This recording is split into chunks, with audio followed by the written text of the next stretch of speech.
بسم الله الرحمن الرحيم. الحمد لله والصلاة والسلام على رسول الله. اللهم وفقنا لما تحبه وترضاه. وبعد فالسلام الله عليكم ورحمته وبركاته. إن شاء الله waxaynu isku dayi doonaa waqti kooban inaynu ku tilmaamno mucda ama gulucda warka aynu rabno oo ah wax akhris iyo wax qoris. waxaad ogsoontihiin waxyigii ugu horeeyay ee rabbi soo dejiyey lagu soo dejiyo nabiyullaahi muxamed calayhi salaatu wasalaam inuu ka bilaabmayey iqra bismi rabbika aladii khalaqa alinsana min calaq اقرأ وربك الأكرم الذي علم بالقلم علم الإنسان ما لم يعلم. آيات كاسي دورك يقول رأي القرآن كسود دقي إلهي سبحانه وتعالى وحكولها لي النبي الله محمد عليه الصلاة والسلام. نبي محمد أمي بوها وحنا قرن وحنا آخرين waqtiga ay soo degtayna waa qarnigii toddobaad oo aan qiraada iyo wax akhriska waqti ay faafsan yihiin aanay ahayn.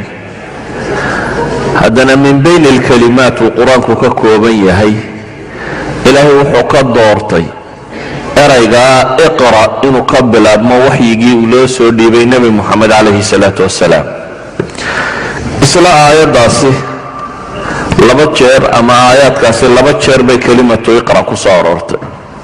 اقرأ باسم ربك الذي خلق الإنسان من علق اقرأ وربك الأكرم. isla aayaadkaasi adawaadka wax lagu qoraa ilaahay ku tilmaamay. callama bilqalam qalin baa ilaahay ka warramay iyo masalatu lcilm. arrimahaasoo dhan markaan soo koobo oo soo duuduubo waxa ay tilmaamayaan qiimaynta islaamku siiyey wax akhriska iyo meesha uu dhigay.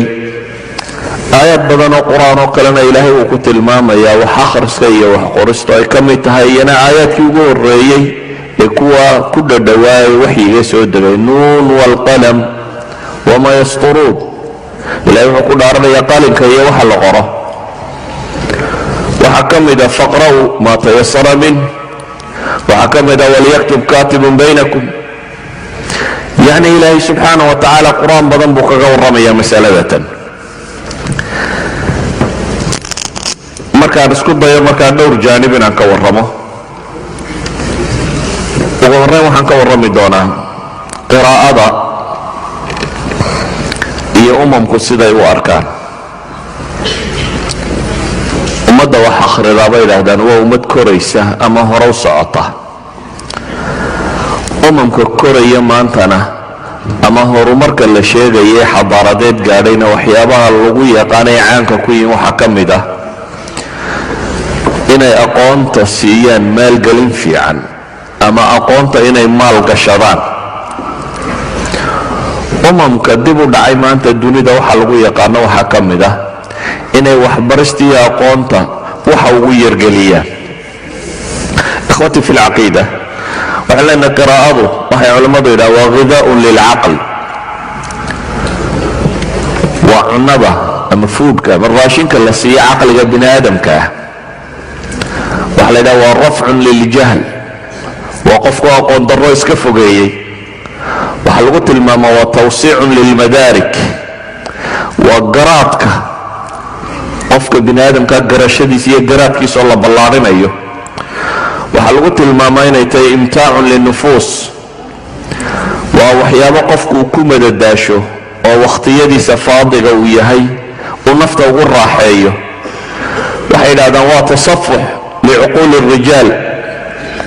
wax akhrisku waa beyjkan aad rogaysa waxaad rogaysaa bay leeyihin cuquushii bini aadamka ee taarikhda bini aadamka soo martay oo dhan. mid aad la nooshay iyo mid qarni hore dhintayba wixii uu qoray markaad rogayso waa cuquusha bini aadamku waxay dhashay oo dhan oo aad rogayso. hanashada uu qofku waxbarasho ama wax akhris uu hantaa waxay qofka ka xoraysaa baa la yidhaahaa cidhiidhiga dhuleed iyo zamaanba oo qofku dhul badanoo aanad adin ku gaadheen baad qiraa'a ku gaadhaysaa, dhul badan aan wakhtigaagu ku gaadhsiiyeen ama aanad noolaynna wixii joogay baad akhriyaysaa. waa daaqad bay idhaahdaan laga daawado alfikri alinsaani, qofka bini aadamka iyo aqoontiisaba waa daaqad laga daawado. saynu wada ogsoonaynaa aqoontu waagii hore waa laysu gudbin jiray shafawiyan, afkaa laysaga gudbin jiray. marka qof dhintaba, qof aqoon-yahani markuu dhintaba waxay la micno ahayd laybareeri gubtay. laakiin markay kitaabadu bilaabantay ama qoraalku uu bilaabmay, aqoontu waxay noqotay mid dhaxal la reebi karo noqon karta oo tawsiiq iyo qoraal iyo books ku guda jirta oo dib loo baran karo. casrigan aynu hadda joognana waxay idhahdaan aqoonta ama waxbarashada ama wax akhriska iyabaaba isku xidhmay quudkii dadka, oo waxay leeyihiin hadda waxaa dunida sii cidhiidhiyoobaysa shaqada uu qaban karo qofkan aan waxna akhrinin waxna qorinin, shaqada u bannaan baaba sii yaraanaysa. ummad kastoo bay idhaahdaan aan dhasheeda iyo ubadkeeda iyo dadkeeda u tababarin wax akhris joogto ah iyo inay koraan, xataa hadduu wax bartay bay leeyihiin wuu ka dhacaya. waayo maanta waxay idhaahdaan aqoontu 15% wax ku dhodhow ayaa sanadkii ama dhowrkii sannadoodba aging uu ku dhacaa, gabooba. marka fanni kastoo aad maanta baratay waxay leeyihin haddii aanad la soconin aqoontaadu way gaboobaysaa, saa daraaddeed waad ka dhacaysaaba meesha. idan qiraa'adu waxay idhahdaan maanta dadka aan ku dadaalin qiraa'adu wuxuu la mid yahay yani ummiya ama un xadaaradda ka hadhay. bale waxaa la tilmaamayaa aqoonta maanta dunida taalla bay leeyihin 30kii sannadooda ugu dambeeya 90% wax ku dhadhow waa soo kordhay. idan ninka dhakhtarnimo bartay qabla 30 sana ee aan refreshment dib u samaynina dib loo cusboonaysin wax ma oga. walidalik akhrisku caalim الرياضات الفرنسي rene la odhan jiray, rene Descartes ayaa wuxuu odhan jiray qiraa'ada kitaabka fiicani, kitaab fiican markaad akhrido waxay la mid tahay buu yidhi adigoo la doodaya cuquushii ugu waaweynayd ee dunida soo martay buu leeyahay. ama waxay ku tilmaamaan kitaabku bay idhaahdaan ama buuggu waa minaara, waa calaamad bixaaru zaman alcadiima dadka loo taagay ay wax ku hagtaan, calaamadahan wax lagu calaamadsado ayuu ka mid yahay. dhan kale markaan u tilmaamo umamka la rabo inay dib u dhacaan, maalan maraykanka, dadka madow waa lagu gumaysan jiray, beri dhaweyd baa la xoreeyey. qaanuunka maraykanku ee ninka cadi uu qortay waagaasi wuxuu sheegayey ninka madow in laga mamnuuco inuu waxna akhriyo waxna qori karo. waayo bay idhahdaan hadduu wax barto tamarud baa bilaabmaya. xataa bay idhaahdeen injiilka looma ogola, xataa baybalka ninka madoobe inuu akhriyo umay ogolayn. waa qiraa'a ninka madoob oo dhan kiisa addoonka iyo kiisa xorkaaba laga mamnuucayay. bale waxaa la yidhahdaa qaanuunkii wakhtigaasi waddanka maraykan ka jiray wuxuu ku xukumayey ijraam ama dembiile inuu yahay ninka madoobe isku daya inuu wax akhriyo ama wax qoro isku daya. waxay tilmaamaysaa waa taariikh alqiraa'a, alberto manuel suu ku soo naqlinayo, argentiniga ninkana kitaabka qoray. waxay tilmaamayaan oo masaladan ay sheegaysaa umamkii la rabay in la gumaysto ama la celiyo, qaabka ugu fiican ee loo gumaysan karayo wuxuu abaa la leeyahay in laga tirtiro inay wax akhriyi karaan ama wax qori karaan in loo diido.